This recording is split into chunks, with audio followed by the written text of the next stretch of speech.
A volte un cambio di rotta può essere la scelta della vita. Così è stato per l'organaro veneziano Pasquale Ferrari, la cui passione per l'organo lo ha portato ad abbandonare la facoltà di ingegneria e frequentare le botteghe artigiane per apprendere le tecniche di restauro degli organi antichi e anche per costruirne di nuovi.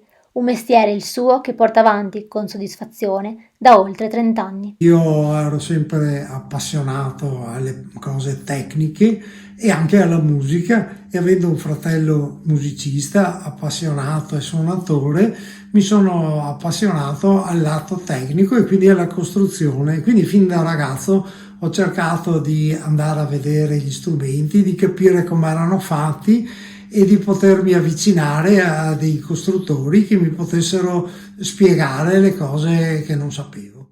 Ed è proprio Ferrari a svelare a GV Nice i segreti del suo mestiere.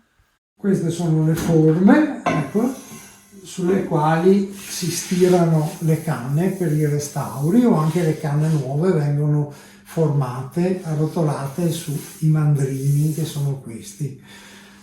Poi per lucidare le canne